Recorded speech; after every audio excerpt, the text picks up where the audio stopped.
Katie, you know how Mom and Dad are. Not exactly super open-minded about things. It feels like every minute I don't spend with Lonnie, I spend worrying about them finding out about us. And what would happen if they did? You know Dad's joke about the nunnery that he'd tell whenever he brought boys around the old house? I wonder where he'd want to send me.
I had an interesting talk with Mom and Dad tonight.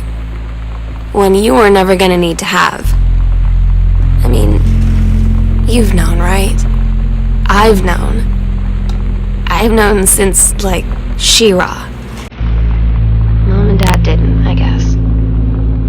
But they saw the zine and the stuff on the locker, and they were like, is there something we should know about you and Lonnie? And so here's the thing. I was prepared for them to be mad, or disappointed, or start crying, or something, but they were just in denial. You're too young to know what you want. You and Lonnie are just good friends. You just haven't met the right boy. It's a phase. That's what I didn't see coming. That they wouldn't even respect me enough to believe me.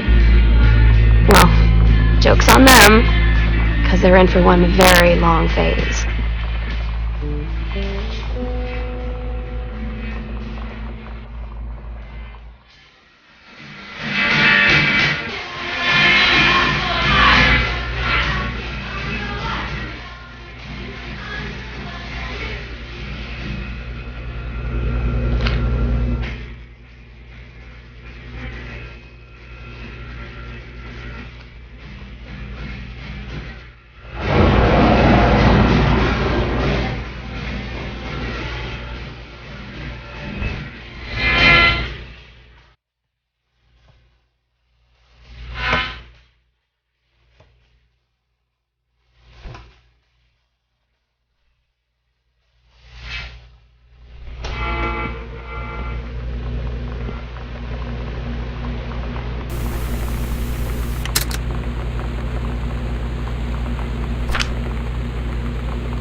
Daniel finally came over to get his game.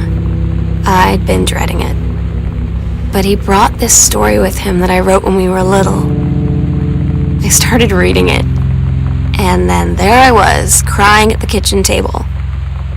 He asked what was wrong, and I was thinking about how we used to be friends, how much I'd taken for granted. But instead, I told him about school, and Dad, and Lonnie, and then how sorry I was that I wasn't his friend anymore. He gave me a hug and said it was going to be okay. For some reason, I almost believed him.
I asked Lonnie what she had to do to get ready to ship out for basic training.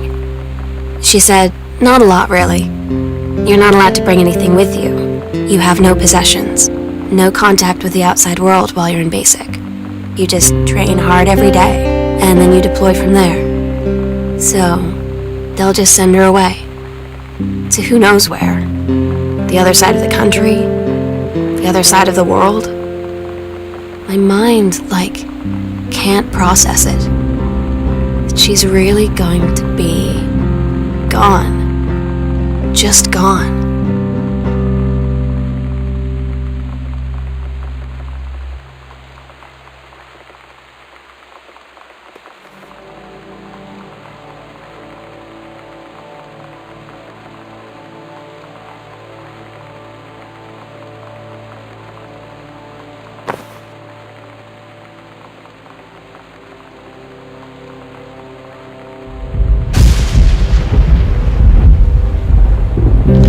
Lonnie had her going away show with her band tonight.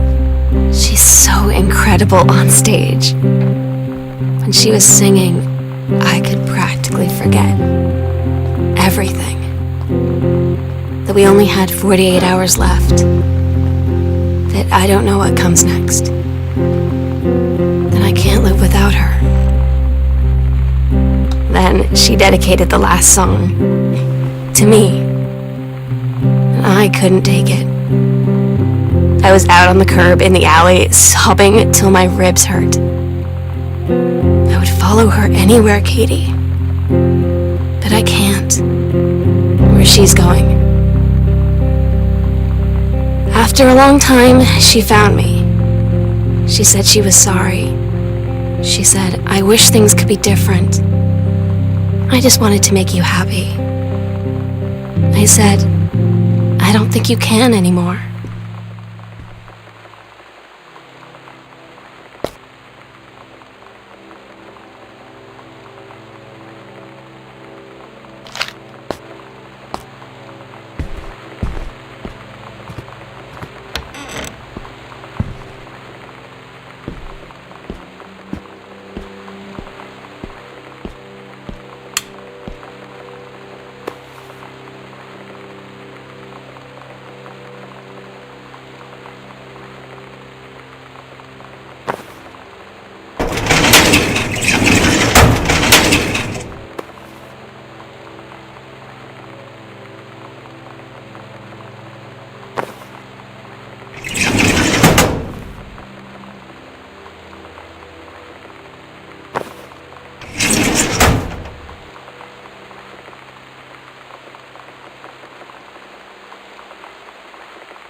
We agreed our last night together would be our happiest ever, and we'd forget tomorrow was going to come at all. It worked for a while.